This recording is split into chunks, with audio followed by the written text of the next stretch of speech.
Good morning, everyone again, and welcome to this attempt at the first part of our SIP troubleshooting workshop. How do we scroll? This is how our typical mornings look like. A lot of issues. So today we'll look at some approaches in old and new school to get our job done. So first of all, who are we? I'm second, but I'll go first. My name is Lorenzo. I work for Liberty Global here in Amsterdam, and I look after quite a large voice infrastructure. In parallel, I'm also the co-founder developer of Homer, which hopefully some of you have heard about before. I'm the SIPCapture. Too far. That's good enough. Thank you. And hopefully you heard me. So I'm the second guy here. You see with the beard. Co-founder of Homer project, and voice guy in the day, developer at night. Next to me is Alexandr. I'm senior voice expert by QC, and I'm founder of Homer project. Just being modest, he did a lot of stuff. Not really there. So, the first thing we like to do, super quickly, is just scope the audience so we can sort of calibrate what we'll talk about, skip the boring stuff if it's going to be too boring for most of you. So, hopefully not offensive. We have just 3 sample categories here just to understand where you're sitting skill-wise. So, how many of you would you fall in the first category? So, playing with voice? Nobody good. Second, voice ops? Good stuff. So everybody else is going to be 20%. Developer and so on, or do we skip anything? If anybody feels unrepresented, please speak now. Going forward about the workshop. So it's a mix. It's not really going to be a workshop by everybody's standards, but we try our best to do it. So it's not going to be just a presentation. We of course develop solutions. So we'll somewhat focus on our what we bring to the community. But we decided today to do, first of all, a little bit of scoping of what we replaced before just talking about what we do or what we think we do better than before. So in the workshop, we'll assume that everybody knows extremely good the protocols that we'll deal with. And we'll take a look basically at the tools to get the job done, some of the classic approaches versus new ones, which of course include OpenSIPS in many points. References, community links to all the projects that we'll mention, and what we did, of course. Just a note that you see at the bottom of the screen, some of the tools that we'll mention might require licenses. If so, we'll indicate it very clearly, but most of the things I will mention will be in the open source domain, of course.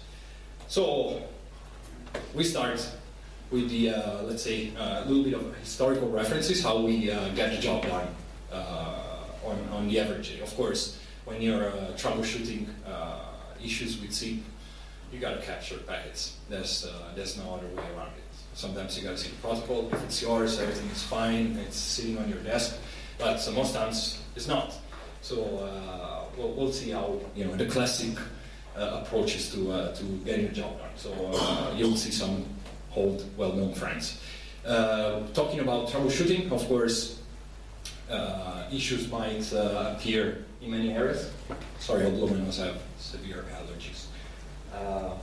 Issues might manifest themselves in thousands of ways. Many times they will be hard to tell just by the side effect of the issue.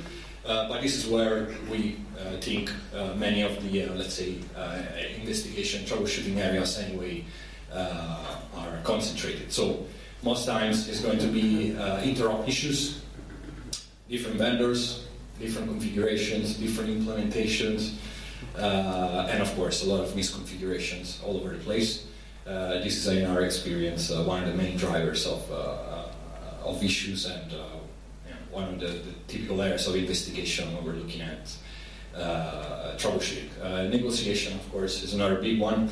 So anywhere from unmatching codecs, transport DTMF, PAT issues with NAT detection and whatnot, and of course anything that has to do with more than average SDP complexity, which of course takes away a lot of our time just not just capturing but then looking at it. Then of course system performance issues, so it's not always the protocol's fault. Sometimes our systems are just falling apart, they're under attack, they're again misconfigured, or there are assumptions all over the place which can impact performance, and it's not always obvious unless we have all the data that we need to look at. And of course the network part. Your switch might be fine, and your ISP or your transport is falling apart. How to tell? Or maybe the customer has one of those crappy SIP ALGs on your router, and you don't know until you have proof that something is happening. So once again, packet capture will tell the story. And then of course, the user. So the user is yeah, OSI 8 level. The user also is a faulty element in the picture, and how do you tell? By exclusion, usually. So once you know that everything on your side looks good, then you start thinking, you know, what did the user actually do wrong? Also, the elements. So when we're capturing packets, not just packets, we're capturing information for troubleshooting, let's say voice issues, in the most generic way we can say. We're dealing with quite a handful of elements. Here we just, you know, this list is not intended to be anywhere complete, but it's just a breakdown of what we can extract from each of those systems. So of course we have our user agents, the SBCs, back-to-back user agent, and soft switches as intended as a mix of those. Here, of course, we got our protocols out, so SIP, RTP, and RTCP. And then we have, of course, a number of additional details, CDRs, QoS metrics that the relays might generate, application logs, and whatnot. All of this, of course, is useful when it comes together. We'll see how. Proxies, registers, and routers, they have, of course, more protocol-related information, but they make very interesting logs. And, of course, we can capture straight off the network. And last but not least, again, the user. So the user is going to be many times the main input point. They'll give you the timestamp of the issue and description, and then the ultra mean opinion score, which is always going to be lower than any other measurements. So what are the tools that everybody used already? Let's see. Again, here just a little introduction, but regardless of your experience, you're going to be capturing at some point. There is no way that you can do your job without, or at least this is what we know by experience. Yes. Over the last years, we have followed literally hundreds, if not almost thousands of customers, and they were all having the very same exact challenges. It's starting the same over and over again. So hopefully here we'll tackle some of those. So yeah. You simply never know what you're going to be dealing with. So let's see some of the classics that we have all used. TCP dump, Wireshark, T-Shark, ngrep. Oh, there's a TCP dump twice. I think it fits twice. ngrep, sipgrep, and then tools like smangrep, you have SIP dump, and our own Captagent, which is at the end for a reason. So many of these things are, of course, overlapping. They do the same things, different ways, or slightly different ways, and they can produce the same. The problem is that you never know what you're going to be finding on the system that you got to troubleshoot. So the first of all, of course, is our older friend TCP dump. Grandfather of packet capture. You'll find it on any system, and as boring as it is, you got to know how to use it to produce what you need. Here we have just a few silly examples of where things start. T-Shark, which is the terminal, of course, version of the Wireshark appliance, is also a very, very powerful and important tool. It does, of course, packet capture. What it brings, of course, additionally is the filtering capabilities of Wireshark, so a familiar format to go directly at your protocols, and the heuristic analysis of RTP, which is quite useful when doing post-mortem analysis of packet captures. Of course, this is all, let's say, as is, it's hard to report into a centralized platform without doing a lot of scripting, parsing, and funny things. So, one-shot analysis, great tool. We all know it. Here's another quick example from the past. So, many times we own the system. Many times we don't, and when you got to capture remotely, you can leverage all of those tools in different ways just by interacting with the standard system tools and pipes. So here's again a few silly examples of how you can just stream either TCP dump, Wireshark, or even build a pipe with sipgrep too, which is one of the tools that we have we develop and maintain. We'll see this in more detail, but basically what you do here is just capture a remote system and stream back to your workstation wherever you do the analysis in real time. Also, classic for everyone, I think more and more now, decoding and dealing with encrypted traces. So we all know that Wireshark supports this feature. You gotta, of course, have all of the certificates, and in a few occasions you need both the server and client certificates in order to perform the decoding. Here we have, again, a couple of examples. This is, of course, all material that everybody... Yeah, of course. So if you have a friend at NSA, they can just share it with you. Nothing important here. I think we have to spend a lot of time. These slides is just more to build the background on top of which we'll build the remaining parts. So those were the plain old tools. Here we have a few more, which are going to be also familiar with many of you, we believe. Sorry about the small breaks. PCAP SIP dump, where you will find a lot of recipes all over the place to build your own one-off capture environments and to analyze traffic. As long as you don't have too much to analyze, it's a great tool which just basically takes and splits the inbound protocols by files, and you can spend a lot of time afterwards trying to figure out which call was which and how to put them together. So nice tool, but yeah, good for very simple scenarios. sipgrep is another fantastic tool that I'm sure many of you have used. It basically gives you a little capture and analysis console directly in the terminal. So it will capture the traffic or read from PCAP, of course, if you're doing post-marketing. And it will give you filtering and analysis and a little call flow representation directly in the terminal. I think it's a fantastic tool, again, for where you cannot afford using anything else and you really need a little help doing your job faster. Here we have a couple examples how you can run sipgrep and what it shows. SIPgrep. SIPgrep is something that we release and maintain. Here I'll pass it over to Alexandr because he's the lead author and I'll be more interested. Yeah, okay. First version of SIPgrep, this was just a small Perl script on top of ngrep, which make colorize of output and so on. It was released in 2005, if I remember. Yeah. And after some time, we decide it should be native code. Yeah, it should be C. So, and we completely rewrote this application, and now it's based not on Perl on C. So it's very performance enough, and it has support regular expression. Perl regular expression, you can make a lot of manipulation, or not manipulation, searching attempts to get invites from to a sequence number, and so you see some examples here. Also, you have possibility to send from SIPgrep directly messages to Homer. So, for example, you would like to see trouble call, you can capture and immediately send to Homer and make some analysis later with web interface. Also, a nice feature of SIPgrep, if you have, probably this next one, yeah. So, if you have friendly scanner attack, you can just run SIPgrep in background. And SIPgrep can detect a friendly scanner attack and automatically will send a packet of dev to this direction and block it. So you should not install IP tables like it was in previous one. Just kill SIPgrep and it will be enough.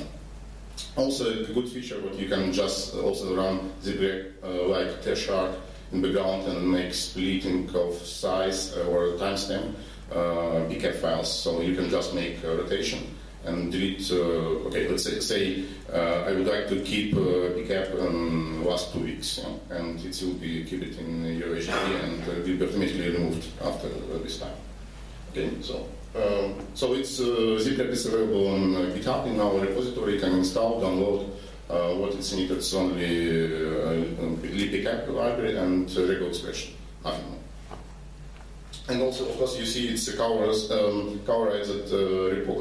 output, which is very, very easy to find error issues in call scenario. And this concludes our historical view on how to capture packets the old way. So, of course, all of those tools are key. They cannot be replaced 100% or 100% of the times. They will stay in our life forever. But, of course, things can be done better and easier. So, centralized capture solutions. That's what we do. On the market, we have, well, first of all, sorry, I was skipping the slide. What is a centralized capture system? Just an overview of the concept. Generally, they are permanent, long-term capture systems designed for networks that need to do the same job over and over again. They have a big fleet of engineers, or not, but anyway, they deal with this task continuously, so they need to be able to investigate anything that happens or has happened on their network over a period of time without reinventing the wheel every day, without performing manual captures or anything like that. So there is a bunch of solutions on the market. Most of them are commercials, and some of them are heavily commercial. They cost a lot of money.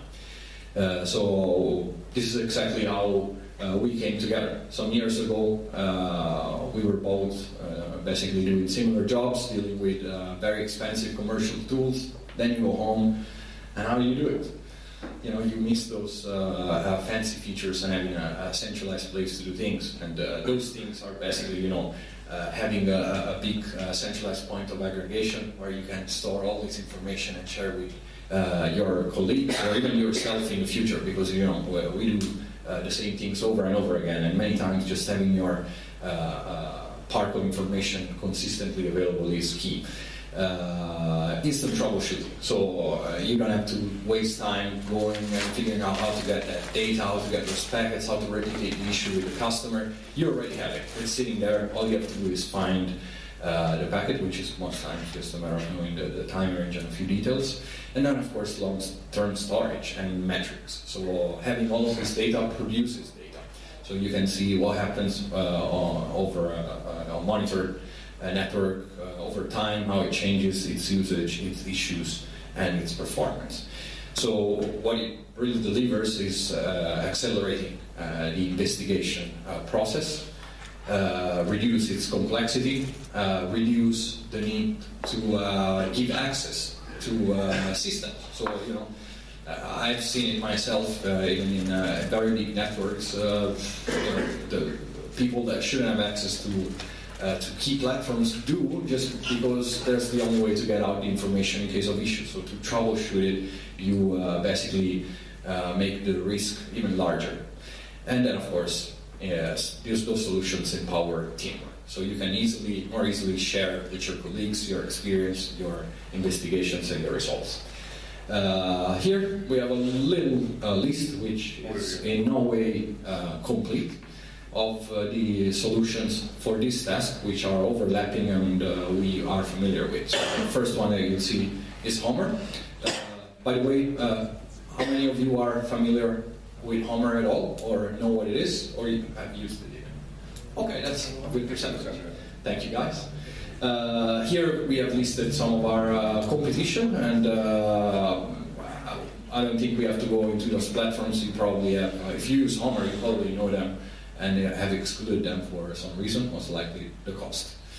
So yeah, VoIP Monitor I think is a good neighbor, but he has a commercial element to it, so we tagged it as commercial. And of course we have the very expensive stuff, such as Oracle Palladium. We also have our own commercial platform, but since it's commercial today, we'll just barely mention it in the list. What we'll talk about is Homer and what's new in Homer, and how it can help you solve or make your life easier when investigating. So maybe we want to give a little bit of a quick introduction to how it was actually born before we go into how it evolved today. Yeah, okay. It's also was after I wrote this sipgrep application. like Reaper, we found what it's very, very difficult to make troubleshooting for customer which this code is already happened. Yeah. So, and it was a decision. The first application of Homer, it's, let's say Homer 1.0. It was normally ngrep, which write directly everything to MySQL. After it was in ClickOn, before ClickOn, I spoke with Anthony, and he said, yeah, okay, it's very interesting direction. Can you make some presentation about this application in Chicago? But I said, no, it's normally it's not good enough and not performance. First, I should or I have to write a new one. It was Homer 2.0, and normally it was also based on ngrep, but it was a little bit table partitioning and so on. It was in the web interface based on Joomla, if you remember with CMS. And after my presentation in Chicago, I met with Lorenzo, and we decided to make it much, much better. And of course, I also spoke with Bolden, and we decided to implement this feature inside of OpenSIPS and, Chameleon and bot platform, and exactly like SIPCapture model. It's it was already exists the zip trace model, and which write everything also in MySQL, and we just define or decide to make a special protocol. It was HAP. We can discuss about HAP later.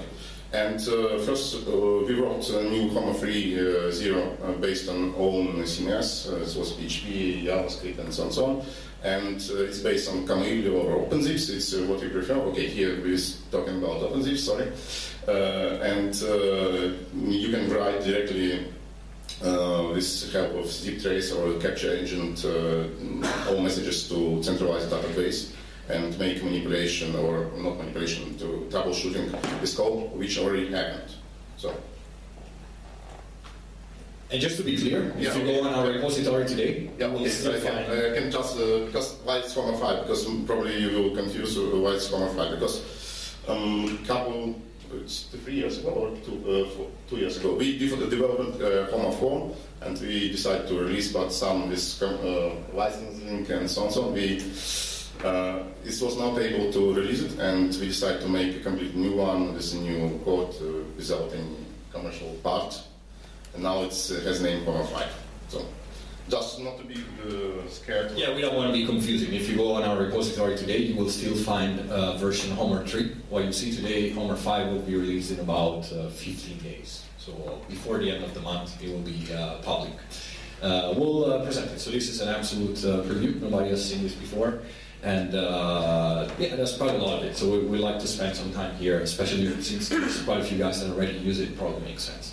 So again, what is Homer? Homer is a free, completely open source implementation of a centralized packet capture solution for voice.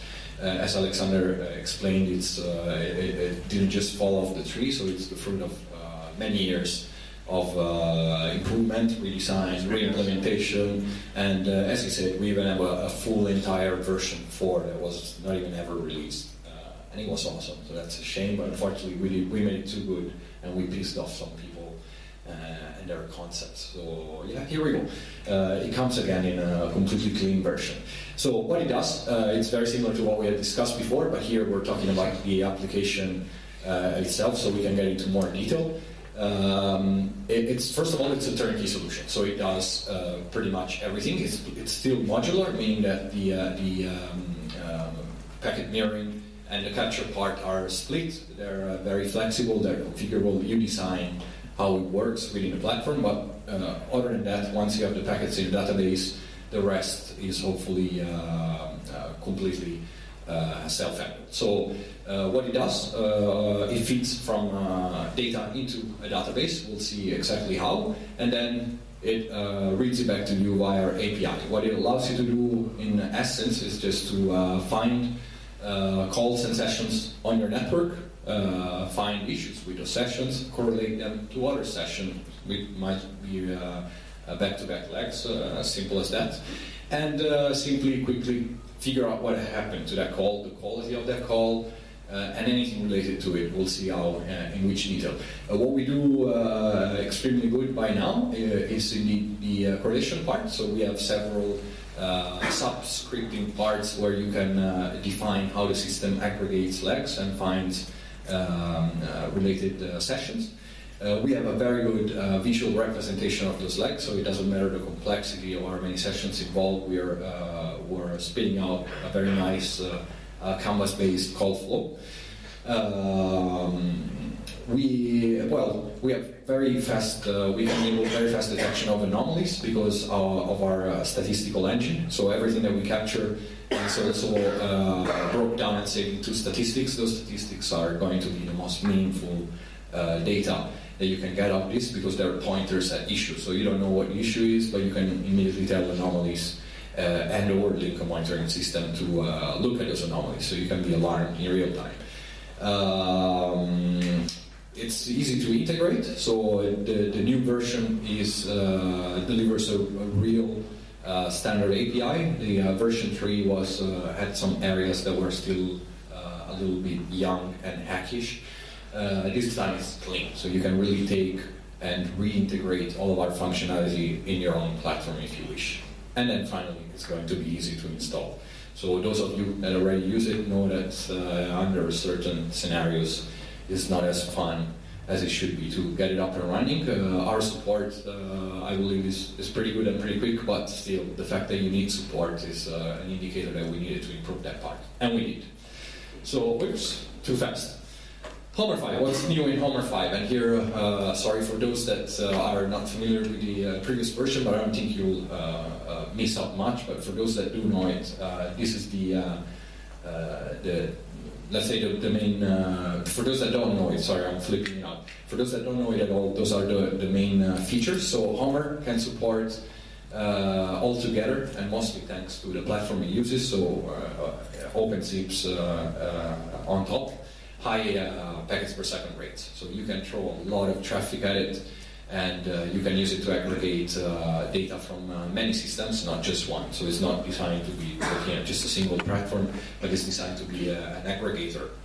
So the fact that we also provide the capture agent helps. So you can have as many capture agents as you wish on your network, feeding data to the same centralized platform.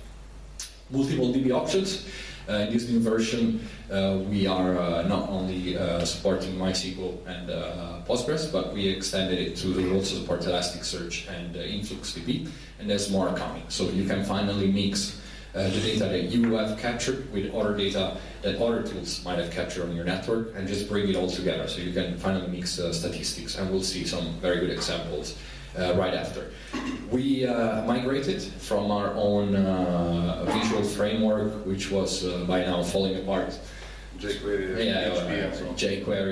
and a lot of homemade hacks. Yeah, over the years it became a cluster F of and mostly it was pushing away contributors. So everybody that wanted to do a contribution to our interface was taking a look at it and saying, "Oh, no."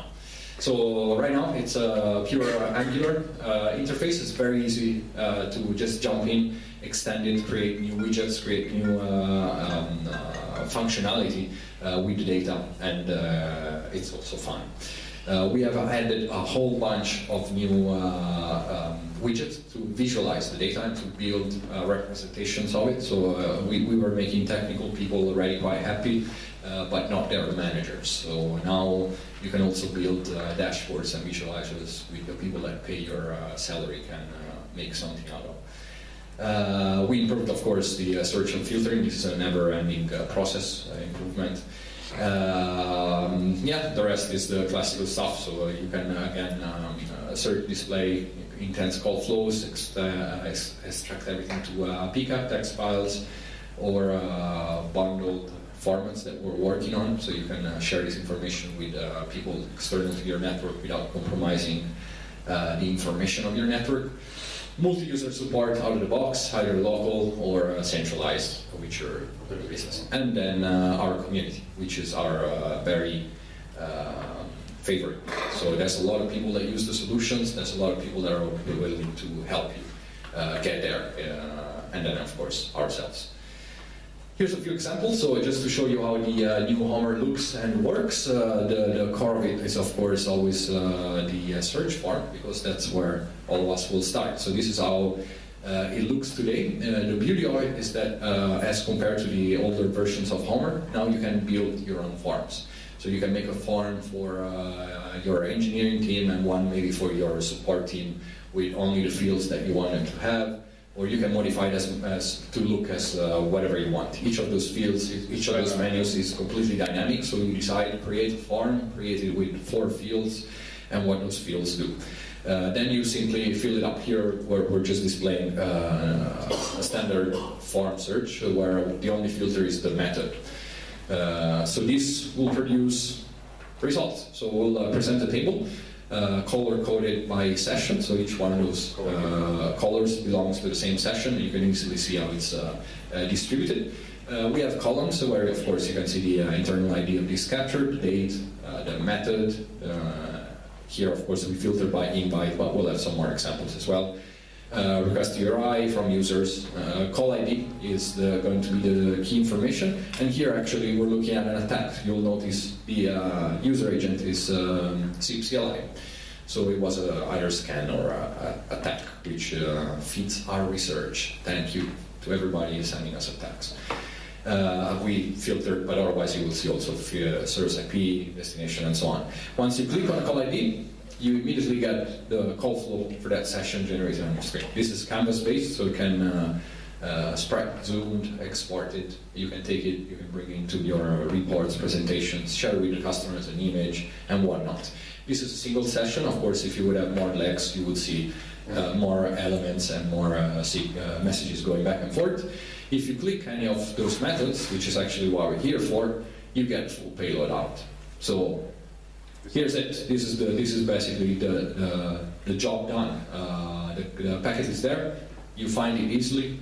You put it together with the other messages easily, and you do your investigation. Once you're done, you can of course take this, share it with a colleague, export it to the customer as a PCAP, text, talk with the carrier, do your job basically. From here on, you're actually working, and you're not wasting time figuring out how to do your work.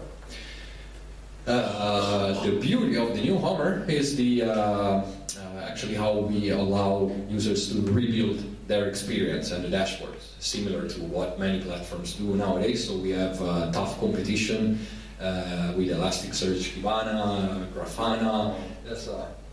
There's literally tons of beautiful solutions to visualize data, but none of them was, of course, voice-centric enough for us. So we did it ourselves. Here, this is an example of data from the SIPCapture API.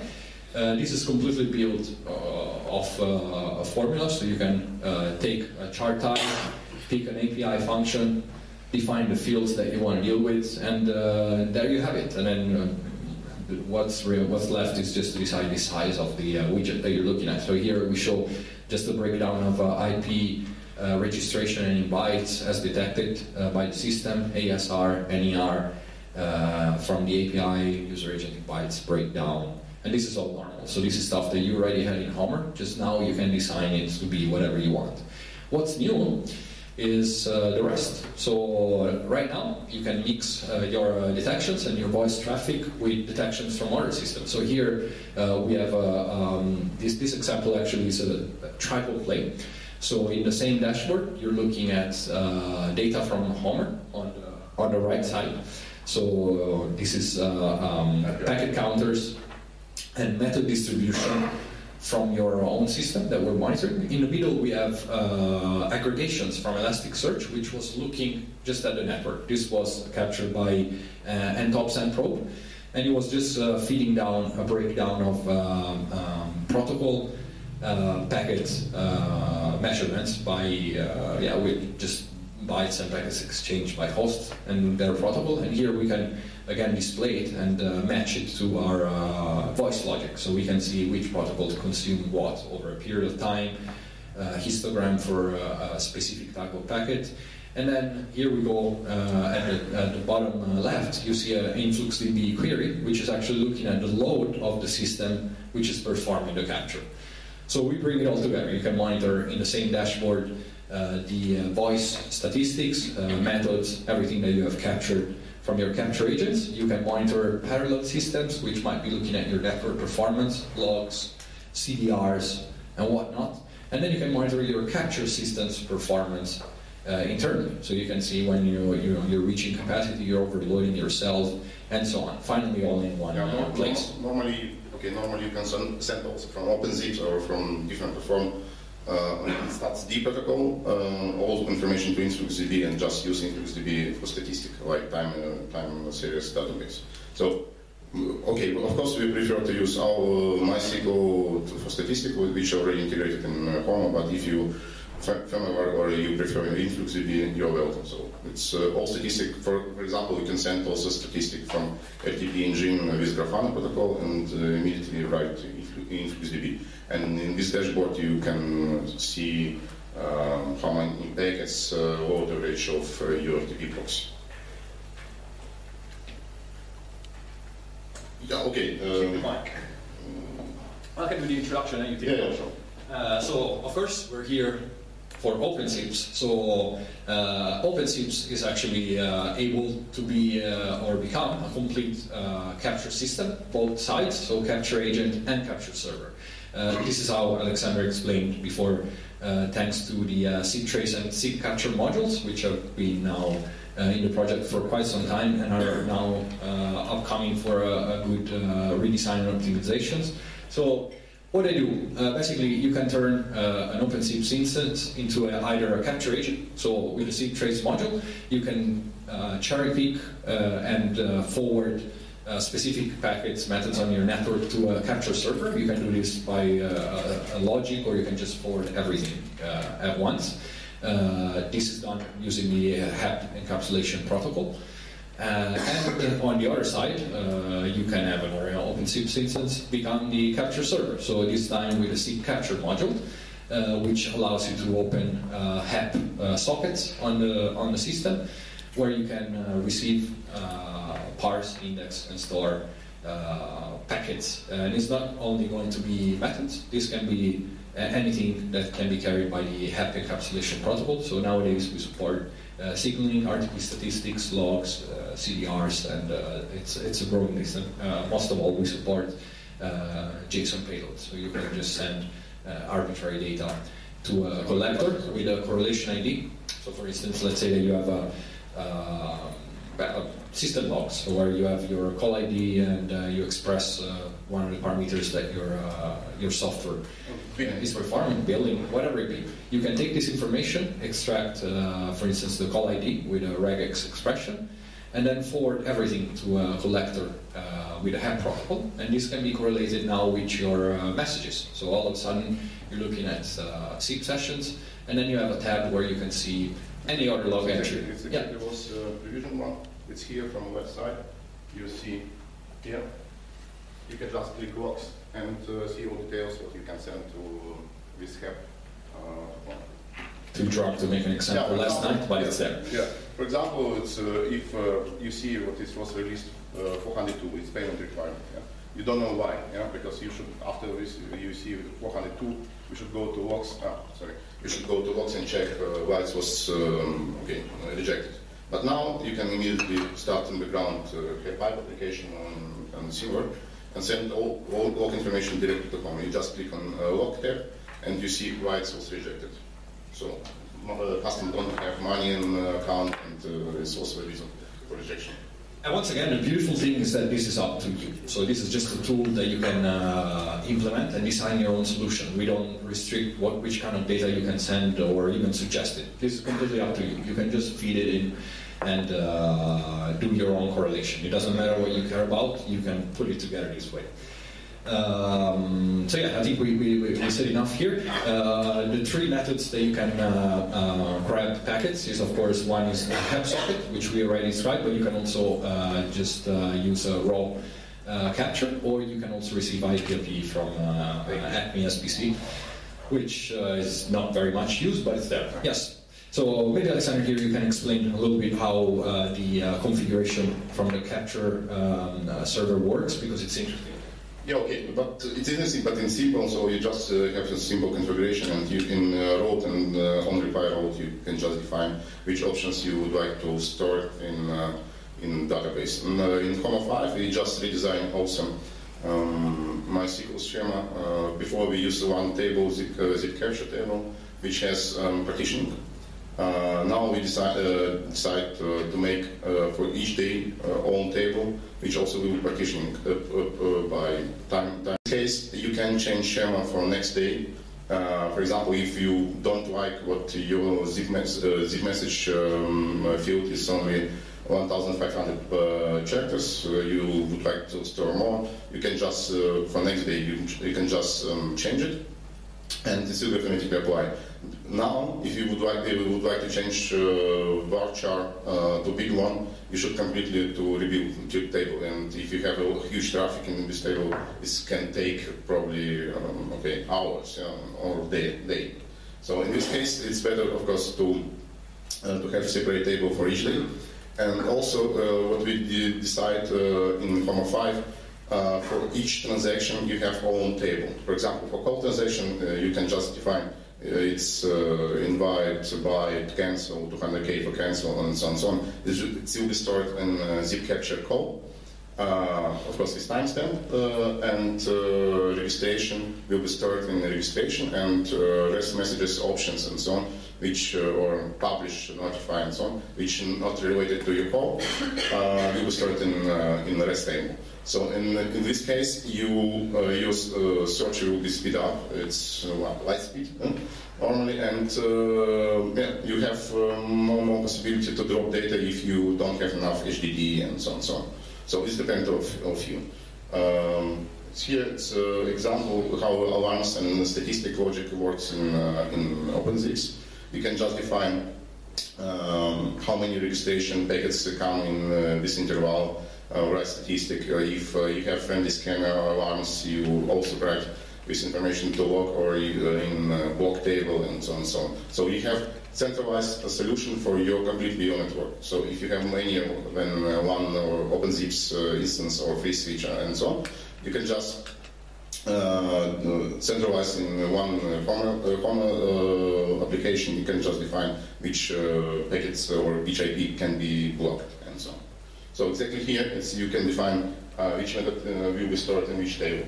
And now you can find also timestamp. If you don't like daily tables, you can just define per week or per month and so on and so on. Okay, it's also this was one request from our customer to use one-time archiving. Of course, with MySQL, it's a little bit heavy to keep much data in database, and we decided just make a workaround. You can install HOMA on separate server and reuse FlatDB. So everything what you will receive like HEP, it will be split and write to separate file, which you can just loading up in MySQL on demand. So in this case, you can just write everything in file, like I said, and make zip archiving and keep it on tape or on whatever. You don't need to have good EO weights or good HDD for this. So, yeah, we'll speed up a little bit because we're somewhat behind schedule. So if you want to get HOMA... You have 10 more minutes. Thank you. If you want to get it installed quickly to take a look at it, we have an installer. Mind, again, I need to specify this. If you're running today, we'll install version 3 of HOMA. In about a couple of weeks' time, on GitHub, we'll publish the brand new version, the brand new installers, and everything else. From the capture part, nothing changes, so the installer just really pulls the source from the repository, so you would get the current version of everything. We'll distribute this, or you can have a reference to it later. We haven't talked about how to put data into HOMA, so we'll see what we support. As we said, most of it is based on the HEP encapsulation protocol, which is currently being drafted to become something more official. I had also reports that it's not easy to find information about HEP, so we're working on making this more proper. But HEP, meanwhile, has been integrated across many of the leading platforms. So you have an integrated HEP capture agent within OpenSIPS, Kamailio, FreeSwitch, Asterix, SIPXX, and a few more. But those are the leading ones for us. And on our wiki, we do have example configuration files for all of those systems, as well as our separated capture agents. We also offer on GitHub several example implementations for HEP encapsulation and decapsulation in Java, C, C++, Erlang, and Go. Okay, probably it's better to say what is HEP. Yeah? It was now currently we have the free version. Its first version was copy of IPNP protocol.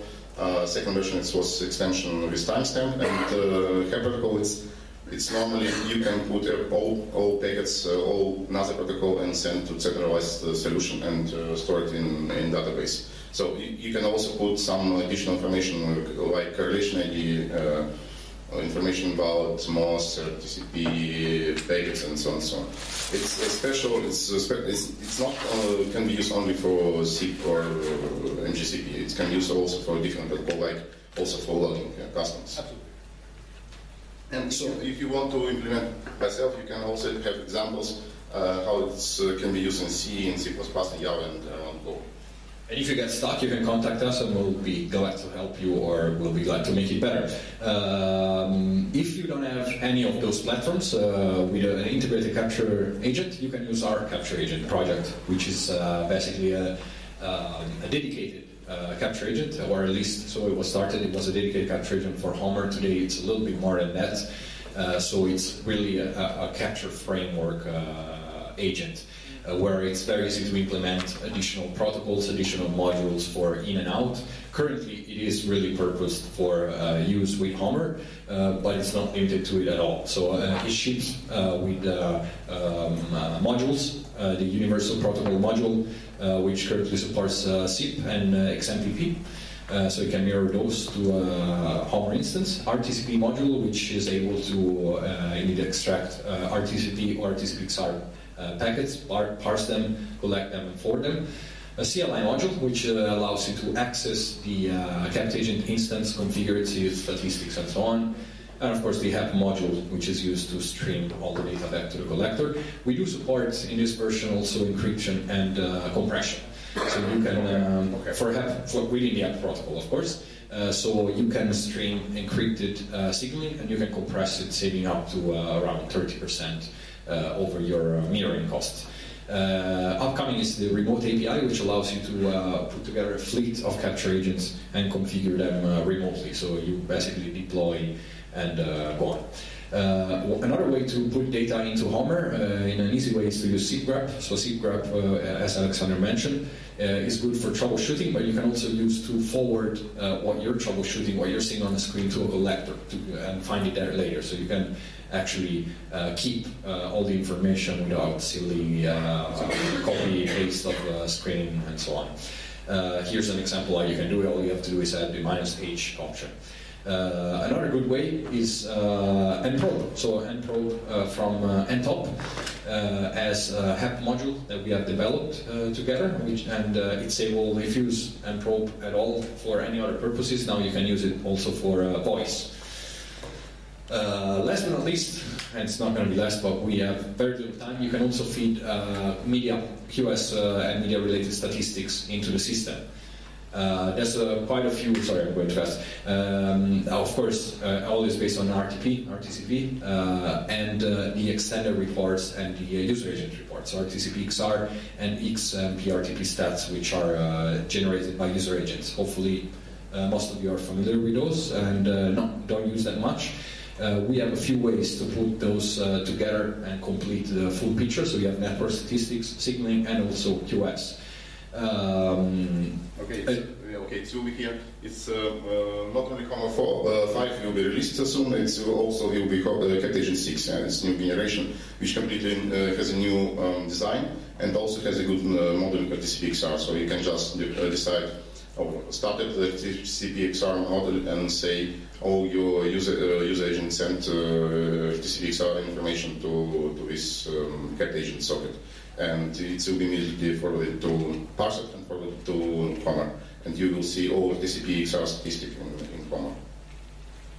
Actually, we have an example for this down the road, but yeah, I'm sorry, we have to go really fast now. So, RTCP-XARs generated by user agents, or usually sent to a collector. This collector can now be capture agent, and then you can forward it to Homer.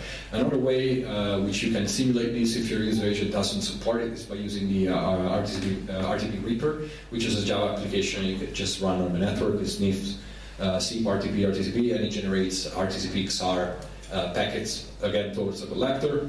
Another good way, if you use Asterisk, is to use our patch, which Alexandr has developed, res HAP RTCP module, where you can take all the RTCP packets on your network and forward them again to a Homer instance where you can analyze them in real time. There's a nice demo on YouTube if you want to see this in action. It's called Homer Dangerous Demos from last year.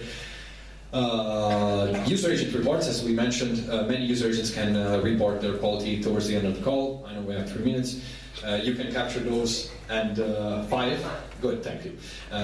You can capture those reports, which are usually included in the buy or reply to buy, and parse them and find them in Homer, so you can have a quick reference how the user agent experience was from a quality perspective. If you use a RTP proxy, soon also in RTP engine, you can take the internal statistics of the relay and you can also return them to the proxy to be included in the buyer 200. Okay, so here we have just a simple dummy example to replicate a pseudo PRTP stat, but you can include anything in there really. And if the standard is not enough, you can make your own. Or you can use Grafana protocol and send in directly to InfluxDB and... Absolutely, yeah. Last but not least, if you don't have any of those and you really need to do statistics of the network, we have developed also with ntop an extension for nprobe, which is able to detect with NDPI library RTP streams completely independent and report on them to a collector. The collector in this case can be Homer because it supports the HAP protocol within, but it can be also any other backend because it can be exported as just JSON payload via TCP, and we also have a plugin for Elasticsearch, so you can just send those directly to Boon KPI. It produces a list that you see here on the right, so it's a very complete analysis, and it's granular, so you can decide to have one of these reports every 10 seconds, 6 seconds, 1 minute. Again, super quick here, if you have, we have shown this before, but if you have already, for instance, Elasticsearch cluster where you have data, you can now mix it. So you can bring either Elasticsearch into Homer, or you can bring our data into Elasticsearch. So both Captagent and nprobe are able to export full payload in JSON to a collector. So you can, let's say, make your own Homer within Elasticsearch. We have made also a few plugins for the old Kibana to help. But now don't use it, you should use Homer for it. Self-promotion. HAPpipe, last but not least, is a tool on our GitHub, which basically is a little demo implementation of the HAP protocol. It's very easy to modify, and it allows you to stream your own lines, let's say, to a HAP collector. Also to see how easy it is to implement the HAP protocol. If you're interested, I invite you to check it out, and of course contact us if you have any ideas. In the last part, we had a few automated test friendly flows. I'll just tell you what it was about. Of course, a couple of recipes with PJSIP and SIPSec, which I'm sure all of you have used. And then BearSIP, which hopefully you guys know. It's a very nice terminal user agent. We implemented XRTP stat support. So if you use BearSIP, you can enable RTP stats, and on your buyer 200, okay, they will be included and they can be parsed. And yeah, I think that's all, folks. Thank you very much. If you have any questions, I guess we don't have time now, but feel free to reach us anytime or send us an email or find us in the lobby. Yeah, sure. Come forward. Can you give us any indication of performance benchmarks on different storage backends? Sure. Performance of different storage backends. Now currently we use InnoDB, so its performance is enough. Before we use my ISOM, of course, some locking, it's a huge problem. Currently with InnoDB and Barracuda format, it's compressor format. EO8 is perfect. So one of our customers, one I mentioned this yesterday, has around 3.5 billion records in one table, and it works in one server. So it's not a problem at all if somebody say, I told it many times, if somebody say, MySQL is sucks, use Postgres and so on, say, yeah, you could not, or you can tune it properly. So if you use our config which we posted on Wikipedia, on our Wikipedia, or Wikipedia, sorry, on our wiki, and it's properly normal config with just some optimization of caching keys and inserts. It works perfect. So this customer is also one of our customers, Genbrand. We has around 12,000 messages per second. It's inserted in one MySQL database. It's old Homer 3, and in Homer 5 it's capacity much more. Alexandr, I would see it as two aspects. First, like, okay, capacity, what you mentioned, like you have like 3.5 million records per day, or what number you mentioned. But what about the insert rate? Because that may be a problem at some point. I mean, okay, you have the overall storage. Over 10 kbps is what we have on a few average systems. Basically, the capturing should keep up with how many calls per second. Yeah, okay, I mentioned this already. It's Genbrand. It has 12K message per second. Okay. Yeah, 12. Two database inserts. Yeah. Okay.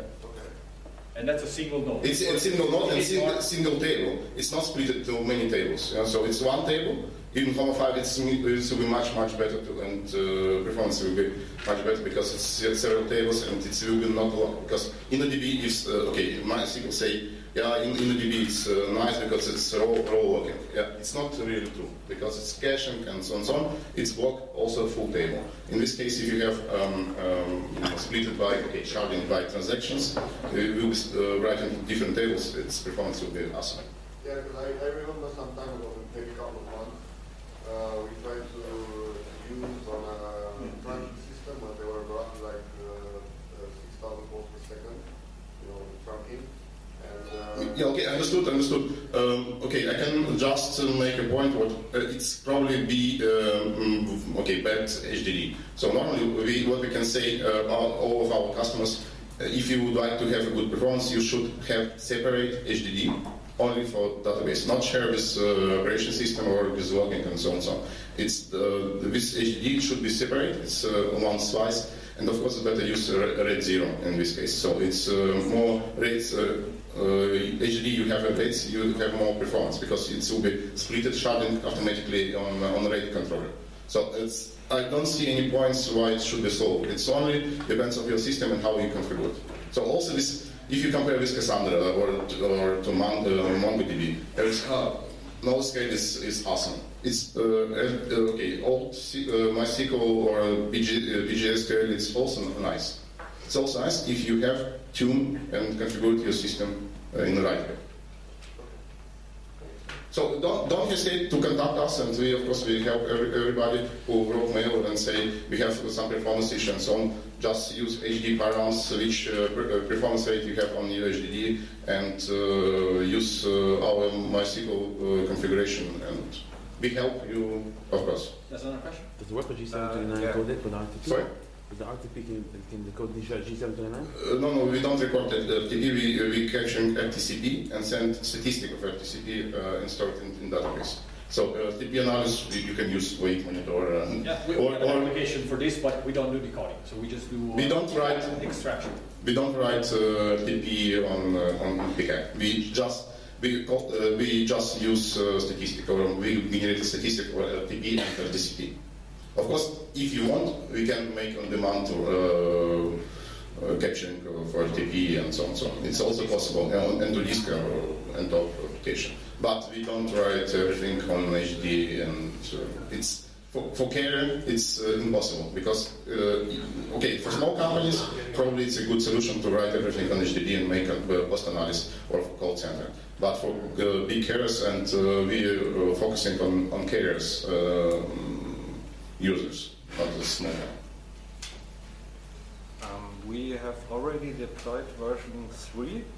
We started to get some performance issues after the database growth to about 5 terabyte. I'm not sure about the number of records, but I think it's probably because there's only one table, and with the new version, the performance will be better, I think. That's okay. Probably you should also review the rotation We parameters. used of your rotation with 2-hour interval, but it wasn't enough. After some time, you okay, because you should, it's exactly, it's, first you should make partitioning step, it's slower as fitting in, so. Yeah. And also, if you create a new partitioning table, it will be locked, completely locked. You know? So it's a problem. And if you drop all partition, it will be also locked. In this case, where we decide to make a new table each day. Yeah, So we address exactly this sort of limitation. I'm looking forward to test the new version. Yeah, sure. Drop us an email, we'll give you early access to it. Yeah, better will be released soon, so you're welcome to use. Thanks. Guys, with Coming back to the first question regarding the RTP. Yeah. One thing that the carrier needs is the local interception functionality. We offer this separately. So we have decided over experience that we didn't want to mix this with the normal packet capture. So we do have a dedicated solution for lawful interception. It's basically a dedicated capture agent. But for a number of very good reasons, we have decided not to mix the two. Okay, so you're doing RTP capture on a local interception one? Yes. okay, and this is X1, X2, X3 protocol. Exactly. It's already implemented in this Captagent. You can just install. Okay. Yeah, it's basically the same implementation you find in an Acme SPC as far as lawful interception is concerned. But cheap. But of course it's cheap. And we couldn't mix it with the capture agent not to impact its future. So if anything happens to this LI project, Captagent will be clean from it. So we didn't want to cross the line there with a commercial application. Any question? Any other questions? Thank you guys.